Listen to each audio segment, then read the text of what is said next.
नमस्कार, मी पंजाब डक। आज आहे 15 नोव्हेंबर 2025 आणि आजपासून महाराष्ट्राचा शेतकऱ्याला अंदाज देणार आहे। मी माझ्या शेतामध्ये आणि हे बघा स्प्रिंकलर देखील चालू आहे, तर राज्यातल्या शेतकऱ्याला एक अंदाज देणार आहे। काय झालं, बरेच शेतकऱ्याचे फोन येले आता राज्यात पाऊस येणार आहे का, पण तुम्हाला सांगू इच्छितो 25 नोव्हेंबर पर्यंत राज्यात कसला पाऊस येणार नाही म्हणून हा अंदाज लक्षात यायचा। कारण की काय झालं की बऱ्याच शेतकऱ्याचे फोन येईल की पाऊस येणार आहे। मी म्हटलं काही येणार नाही, तुम्ही तुमचा हरभरा पेरू शकता, गहू पेरू शकता। राज्यातल्या सर्व शेतकऱ्याला सांगू इच्छितो, पूर्व विदर्भ, पश्चिम विदर्भ, दक्षिण महाराष्ट्र, उत्तर महाराष्ट्र, कोकणपट्टी, खानदेश सर्व शेतकऱ्याला सांगू इच्छितो की राज्यात सध्या तरी पावसाचं वातावरण नाही। मग राज्यात मग पाऊस कधी येणार, तर तुम्हाला एक पहिल्यापासून मी सांगतो की एक तुम्ही काय करा, कॅलेंडरमध्ये एक तारीख लिहून ठेवा।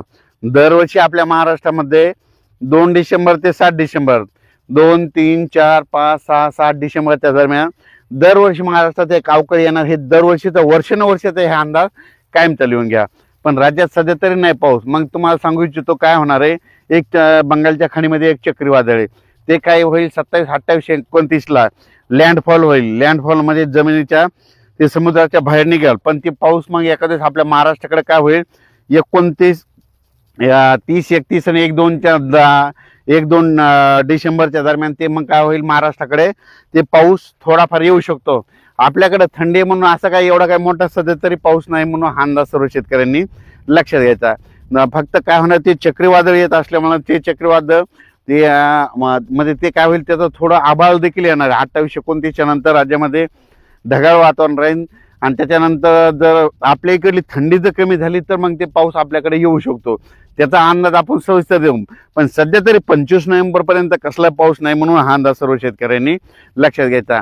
बंगालच्या खाडीमध्ये एक चक्रीवादळ आहे, ते चक्रीवादळ काय होईल, तामिळनाडूकडून आंध्र प्रदेशकडून केरळ, कर्नाटक, असं इथून कर्नाटकमधून अरबी समुद्राकडे जाईल। अरबी समुद्राकडे जात असताना त्याच्या एका पंखाद्वारे काय होईल, एका दिवस मग 28-29 नोव्हेंबर ते 5 डिसेंबरच्या दरम्यान मग राज्यात एक तुरळक पावसाचा अंदाज येऊ शकतो।